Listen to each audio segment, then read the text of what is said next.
അപ്പൊ നിങ്ങൾ ആദ്യം DC സീരീസ് എങ്ങനെയാ വരുന്നത് നോക്കുക, അപ്പൊ മനസ്സിലാവും. ഈ വ്യത്യാസം വരുന്നത് എന്താണ്? നമ്മൾ വിചാരിക്കും എല്ലാം ഒരുപോലെയാണ് ഉണ്ടാകാന്ന്, പക്ഷെ വ്യത്യാസമുണ്ട്. കാരണം DC സീരീസിന്റെ ആ ഡിസൈന് കാരണമാണ്. അപ്പൊ നമുക്ക് DC സീരീസ് മോട്ടോർ എങ്ങനെയുള്ളത്? DC സീരീസ് മോട്ടറിൽ ആദ്യം കറങ്ങുന്ന ആർമേച്ചർ വരക്കുക. ഇനിയോ ഇതിന് സീരീസ് ആയിട്ടാണ് നമ്മളെ മാഗ്നറ്റിക് കോയിൽ, മാഗ്നറ്റിക് ഫീൽഡ് ഉള്ളത്. സീരീസ് ഫീൽഡ് കോയിൽ എന്ന് പറയും അല്ലെ. വ്യത്യാസം ഉണ്ടായി, പ്രകടമായ വ്യത്യാസം നിങ്ങൾക്ക് ആ ഡിസൈനിൽ തന്നെ കാണാം അല്ലെ. സീരീസ് ആണ്. ഇവിടെ നമ്മൾ DC വോൾട്ടേജ് അപ്ലൈ ചെയ്യുന്നത്, പ്ലസ് മൈനസ്. ഇത് ആർമേച്ചർ, കറങ്ങുന്ന ആർമേച്ചർ ആണ്. ഇനി നോക്കിയട്ടെ, ഈ കറണ്ട് സീരീസ് ആകുമ്പോ എന്താ? ഈ കറണ്ട് സെയിം കറണ്ട് ആണ് അല്ലെ. വോൾട്ടേജ് സോഴ്സ് സപ്ലൈ ചെയ്യുന്ന സെയിം കറണ്ട് ആയി. ഈ I തന്നെയാണ് നമ്മളെ ഫീൽഡിലും പോകുന്നത്. IF എന്ന് വേണ്ടി ഫീൽഡിലേക്ക് പോകുന്ന കറണ്ട് സെയിം ആണ്. ആർമേച്ചർ പോകുന്ന കറണ്ടോ സെയിം അല്ലേ. ഇപ്പൊ നേരത്തെ നമുക്ക് എന്താണ് മാഗ്നറ്റിക് ഫ്ലക്സ് കോൺസ്റ്റന്റ് ആകാൻ കാരണം? ഡോട്ടറിൽ വരക്കാം. ഇവിടെ DC ഷണ്ടിലാകുമ്പോ ഇതുപോലെയാണ്, ഡോട്ടറിൽ കാണിക്കാം നമുക്ക് ഈ ഫീൽഡ്. DC ഷണ്ടിലാണെങ്കിൽ നമ്മളെ ഫീൽഡ് കോയിൽ പാരലൽ ആണ്, വോൾട്ടേജ് സോഴ്സിന് പാരലൽ ആണ്. അപ്പൊ എന്താണ്? V/R, ഇതിന്റെ റെസിസ്റ്റൻസ് R ആണെങ്കിൽ V/R എന്നുള്ള കോൺസ്റ്റന്റ് കറണ്ട് ആണ് ഷണ്ടിലെ കോയിലിലേക്ക് പോകുന്നത് അല്ലെ. ഇപ്പൊ കോൺസ്റ്റന്റ് കറണ്ട് പോയ മാഗ്നറ്റിക് ഫീൽഡ് കോൺസ്റ്റന്റ് ആയിരിക്കും. അപ്പൊ പിന്നെ നമ്മൾ അതിനെ കൺസിഡർ ചെയ്യണ്ട, ഫ്ലക്സ് കോൺസ്റ്റന്റ് ആയതുകൊണ്ട് നമ്മൾ കൺസിഡർ ചെയ്യുന്നില്ല. ഇവിടുത്തെ കേസിൽ വ്യത്യാസമില്ലേ? കാര്യമായ വ്യത്യാസമുണ്ട്. മോട്ടോർ കറങ്ങുമ്പോൾ നമ്മുടെ ആർമേച്ചർ കറണ്ട് കൂടുകയും കുറയുകയും ചെയ്യും അല്ലെ. ബാക്ക് EMF ജനറേറ്റ് ചെയ്യുന്നതുകൊണ്ട് ആർമേച്ചർ കറണ്ട് ബാക്ക് EMF കൂടുതലാണെങ്കിൽ കുറയും, ബാക്ക് EMF കുറവാണെങ്കിലോ ആർമേച്ചർ കറണ്ട് കൂടും. അങ്ങനെ ഒരു ഇതില്ലേ. അപ്പൊ ആർമേച്ചർ കറണ്ട് കൂടുന്നതിനനുസരിച്ചിട്ട് മാഗ്നറ്റിക് ഫ്ലക്സോ നിങ്ങൾ നോക്കിയട്ടെ, ആ നമ്മുടെ കോയിൽ നോക്കിയാ സെയിം കറണ്ട് അല്ല ഫ്ലോ ചെയ്യുന്നേ, സീരീസ് ആയതുകൊണ്ട്. ഇപ്പൊ മാഗ്നറ്റിക് ഫ്ലക്സിലും വേരിയേഷൻ ഉണ്ടാവും. ഇപ്പൊ നമുക്ക് ഇക്വേഷൻ ഒക്കെ വ്യത്യാസം വരും. ഇപ്പൊ നമുക്ക് നോക്കാം. ഫസ്റ്റ് വൺ എന്താ? ടോർക്ക്. നമ്മൾ ആ ഇക്വേഷൻ ആണ് കാര്യമായിട്ട് പഠിക്കേണ്ടത്. Torque is proportional to magnetic flux and current. ഇതിൽ ഫ്ലക്സ്, മാഗ്നറ്റിക് ഫ്ലക്സ് ഒരിക്കലും കോൺസ്റ്റന്റ് ആവില്ല അല്ലെ. ഫീൽഡിലേക്ക് പോകുന്ന കറണ്ട് ആർമേച്ചർ കറണ്ട് തന്നെയാണ്. ആർമേച്ചർ കറണ്ട് വേരി ചെയ്യുമ്പോൾ മാഗ്നറ്റിക് ഫ്ലക്സ് മാറും. ആർമേച്ചർ കറണ്ട് കൂടിയാൽ മാഗ്നറ്റിക് ഫ്ലക്സ് കൂടും അല്ലെ. ആർമേച്ചർ കറണ്ട് കുറഞ്ഞാലോ മാഗ്നറ്റിക് ഫ്ലക്സ് കുറയും അല്ലെ. Field current armature current same അല്ലേ. ഇങ്ങനെയല്ലേ ഫ്ലോ ചെയ്യുന്ന കറണ്ട്. അപ്പൊ നമുക്ക് മാഗ്നറ്റിക് ഫ്ലക്സും കറണ്ടും, ആർമേച്ചർ കറണ്ട് തന്നെയാണ് ശരിക്കും മാഗ്നറ്റിക് ഫ്ലക്സിലും അല്ലെ പോകുന്ന, നമ്മുടെ ഫീൽഡിലേക്ക് പോകുന്ന സെയിം കറണ്ട് ആണ്. അപ്പൊ നമുക്ക് ഈ ഇക്വേഷന് മാഗ്നറ്റിക് ഫ്ലക്സിന് പകരം എന്ത് എഴുതാം? Torque is proportional to same current അല്ലേ വന്നത്. അപ്പൊ IA × I എന്ന് തന്നെ എഴുതാം. IA² അപ്പൊ വരും അല്ലെ. IA × IA എന്താണ് കാരണം? Armature current field current same ആണ്. ഇപ്പൊ flux is proportional to armature current കിട്ടും. അപ്പൊ നമുക്ക് ആ ഫ്ലക്സിന് വരെ I എന്ന് എഴുതാം. അപ്പൊ IA × I എന്നാണ് IA² കിട്ടി. അപ്പൊ ഇത് ശരിക്കും ഒരു പരാബോളയാണ് വരിക. IA² എന്ന് പറഞ്ഞാല് അല്ലെ. ഇപ്പൊ നിങ്ങൾ ഗ്രാഫ് വരക്കാം, ടോർക്ക് വേഴ്സസ് കറണ്ടിന്റെ ഗ്രാഫ് വരക്കാം.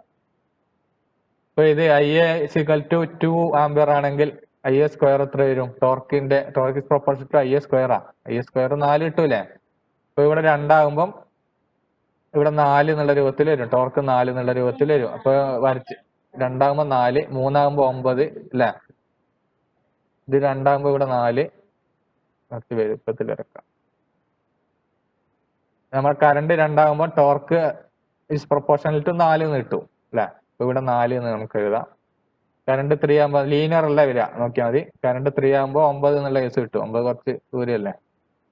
ഈ പോയിന്റ് കിട്ടും. 3, 9, 2 എന്ന് പറയുമ്പോ 4.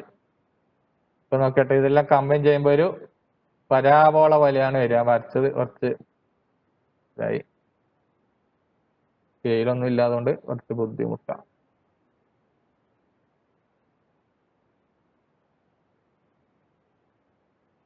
ഇപ്പൊ നിങ്ങള്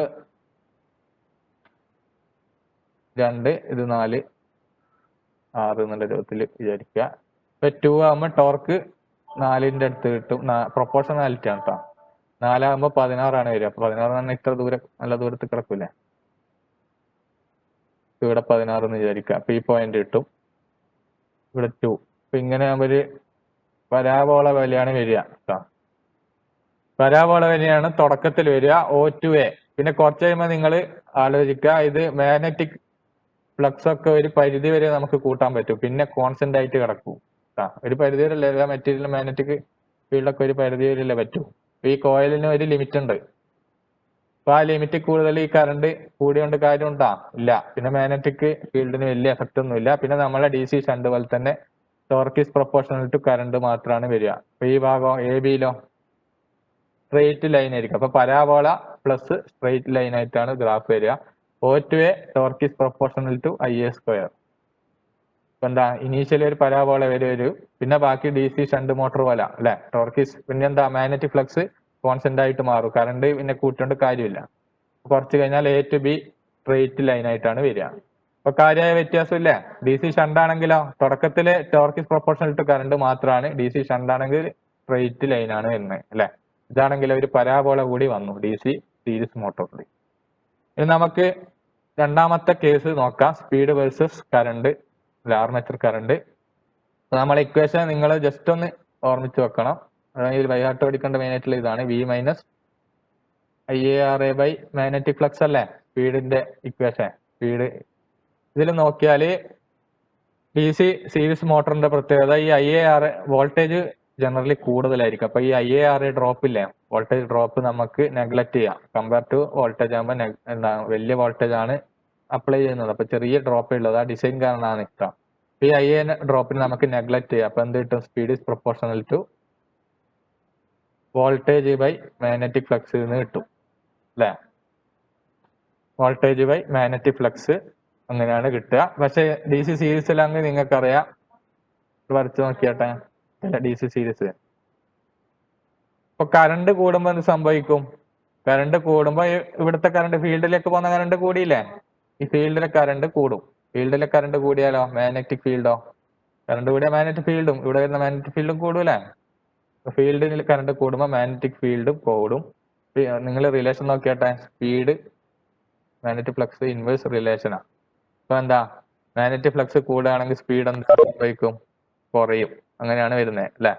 മാഗ്നറ്റിക് ഫ്ലക്സ് കൂടുമ്പോൾ സ്പീഡ് കുറയും. ഇപ്പൊ ഇവിടെയോ സീരീസ് മോട്ടറിൽ മാഗ്നറ്റിക് ഫ്ലക്സ് കറണ്ടാണ് പ്രൊപ്പോർഷണൽ അല്ലെ. ചെറിയ വ്യത്യാസം കാണും. നിങ്ങൾ അപ്പൊ ഡിസൈൻ ആദ്യം ആലോചിക്കുക കേട്ടാ. കറണ്ട് കൂടിയാൽ ഈ മാഗ്നറ്റിക് ഫ്ലക്സ് കൂടും. DC സീരീസിൽ രണ്ടിലാണെങ്കിൽ അങ്ങനെ വരില്ല, കോൺസ്റ്റന്റാ. അപ്പൊ current is proportional to magnetic flux ആണ് നമ്മുടെ സീരീസ് മോട്ടോറിലുള്ളത്. Current is proportional to magnetic flux. അപ്പൊ കറണ്ട് കൂട്ടുമ്പോൾ മാഗ്നറ്റിക് ഫ്ലക്സ് കൂടും. മാഗ്നറ്റിക് ഫ്ലക്സ് കൂടിയാലോ ഈക്വേഷൻ പ്രകാരം നിങ്ങൾക്കറിയാം, മാഗ്നറ്റിക് ഫ്ലക്സ് കൂടിയാൽ ഇൻവേഴ്സ് റിലേഷൻ ആണ്, സ്പീഡ് കുറയും. അപ്പൊ ഇതുപോലെയുള്ള ഒരു കർവാണ് കിട്ടുക. കാരണം V ബൈ മാഗ്നറ്റിക് ഫ്ലക്സ് എന്നുള്ളതുകൊണ്ടാ. മാഗ്നറ്റിക് ഫ്ലക്സ് 0 ആണെങ്കിലോ V ബൈ 0 എന്ന് പറഞ്ഞാൽ ഇൻഫിനിറ്റി അല്ലേ, വലിയൊരു വാല്യൂ ആണ് അല്ലെ. ഇത് കുറയുമ്പോൾ വലിയൊരു വാല്യൂ ആണ് കിട്ടുക. അതാണ് തുടക്കത്തിൽ വലിയൊരു ഹൈ വാല്യൂ വന്നത്. നമ്മുടെ DC ഷണ്ട് മോട്ടോർ ആണെങ്കിൽ അങ്ങനെയല്ല, ഒരു തുടക്കത്തിൽ ഒരു ഇനീഷ്യൽ വാല്യൂ ഉണ്ട്, അവിടെ നിന്ന് ഇങ്ങനെ കുറഞ്ഞു വരികയാണ് ചെയ്യുന്നത്. അതിന് കാരണം ഇക്വേഷനാ. ആ ഇക്വേഷൻ എങ്ങനെ കിട്ടിയത്, N is equal to V minus IAR എന്നാണ് നമ്മുടെ DC ഷണ്ട് മോട്ടോറിൽ ഉള്ളത്. അപ്പൊ IA കൂടുമ്പോൾ ഇവിടെ ആണ് പറയുന്നത്, താഴെയല്ല പറയുന്നത് അല്ലെ. ഇവിടെ മാഗ്നറ്റിക് ഫ്ലക്സ് താഴെയാണ്, ഡിവൈഡ് ബൈ മാഗ്നറ്റിക് ഫ്ലക്സ് അല്ലേ, താഴെയാണ് വരുന്നത്. ആ ഒരു വ്യത്യാസം ഉണ്ട്.